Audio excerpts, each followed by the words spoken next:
আপু ভালো আছেন? জি ভাইয়া, ভালো আছেন? এই তো ভালো আছে। আমাদের ডাকলেন কেন? ডাকলাম, ভিডিও দেখলাম, তো ভিডিওর মধ্যে দেখলাম যে অনলাইনে পাত্র পাওয়া যায়। আমি পাত্র খুঁজতেছি ভাই, এর জন্য। অনলাইনে পাত্র খুঁজতেছেন? জি। আচ্ছা, আপনি কি করেন? আমি সৌদি 10 বছর ছিলাম।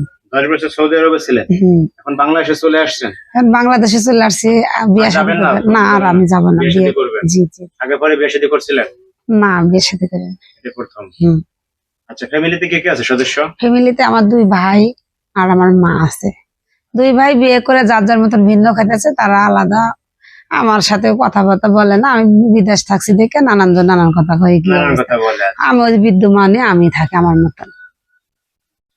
এখন ঘটনা হয়েছে যে ফ্যামিলির সামাজিক ভাবে কোনো লোক আত্মীয় স্বজন পাত্র নিয়ে আসতেছে না? না, কেমনে নিয়ে আসবো? হাটে ঘাটে মনে করেন যে চার দোকানে আমার নিয়ে আলোচনা, এই অমুকের মেয়ে বিদেশ থেকে 10 বছর তাই কি আকাম সুকাম কত কিছু নানান কথা কয়ে গেল। সব চায়ের দোকানে আলাপ চলে। বিয়ে একটা ছিল, ভেঙে দিছে লগে লাগে, মানে এদিক দিয়ে এসে ওদিক দিয়ে ব্রেক করে দিছে। হ্যাঁ। আচ্ছা, যাই হোক, এখন ঘটনা হয়েছে যে আপনি এখন যদি আপনার বিয়ে করে তাহলে তারে আপনি কি দেবেন? আমাকে যদি এটা যাই না সেটা কেউ যদি বিয়ে করে, আমি তারে বাসের ঘরে আমি 5 লাখ টাকা দিই। 5 লাখ টাকা দেবেন? জি, হ্যান্ড ক্যাশ 5 লাখ টাকা দেন। আর এমনিতে তো আপনার বললেন জায়গা কিনছেন, আপনাদের তো দেখাইলে আমি জায়গা জুগা দেখলেন তো।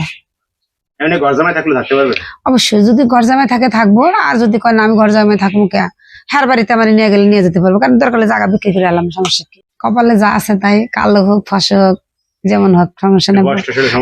বয়স ছেলে মানুষের বয়স হলে কোনো সমস্যা নেই। দেখা যায় যে বিয়ে করছে ইয়ং বয়সে বউ মারা গেছে, একটা ছেলে আছে, আবার বিয়ে করতে যাচ্ছে, না তাতে কোনো সমস্যা নেই। কিন্তু আছে না কিছু ছাইরা দিছে, বউ ডিপোজ দিছে, এগুলোর লোক হইতাম না। বুঝছেন না? না, কে বউ মারা গেছে তাদের লোকের মারা যাওয়া অন্য একটা জিনিস, ছাড়া আর একটা জিনিস ছাড়া।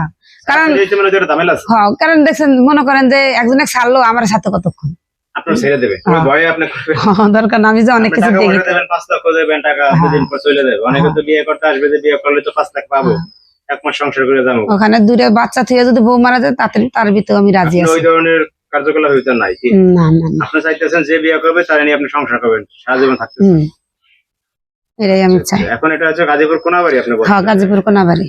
সরাসরি যদি কেউ আসতে চায়, এখানে দেখা করতে চায়, পারবে? অবশ্যই, সরাসরি দেখা করলে তো ভালো, বড় মোবাইলের ভিতরে ওই না করাই ভালো। মোবাইলের ভিতরে অনেক সময় দেখা যায় আপনি একটা কথা বলবেন, তার সাথে কাজের কোনো মিল নেই। আর সরাসরি হলে হে আমার দেখলাম, আমি হারে দেখলাম, হ্যাঁ যদি ভালো লাগে অবশ্যই আমার বিয়ে করবো। সরাসরি এসে দেখা করতে ভালো হয় কি? তো যাই হোক আপু, আমরা প্রতিবেদন প্রচার করবো, ঠিক আছে? আপনার নাম্বারটা আমরা দিয়ে দেবো স্ক্রিনে, কেমন? আচ্ছা, ঠিক আছে। যদি ফোন দেয় ধরে কথা বলেন। আচ্ছা ভাই। দর্শক, আপনারা তো দেখলেন যে আপু কি ধরনের পাত্র খুঁজতেছে। যদি কোনো ব্যক্তি ইচ্ছুক থাকেন, বিয়ে করতে চান, জেনে শুনে বিয়ে করতে চান, তাহলে অবশ্যই স্ক্রিনে দেওয়া নাম্বারে যোগাযোগ করবেন। সবাই ভালো থাকবেন, আল্লাহ হাফেজ সবাইকে।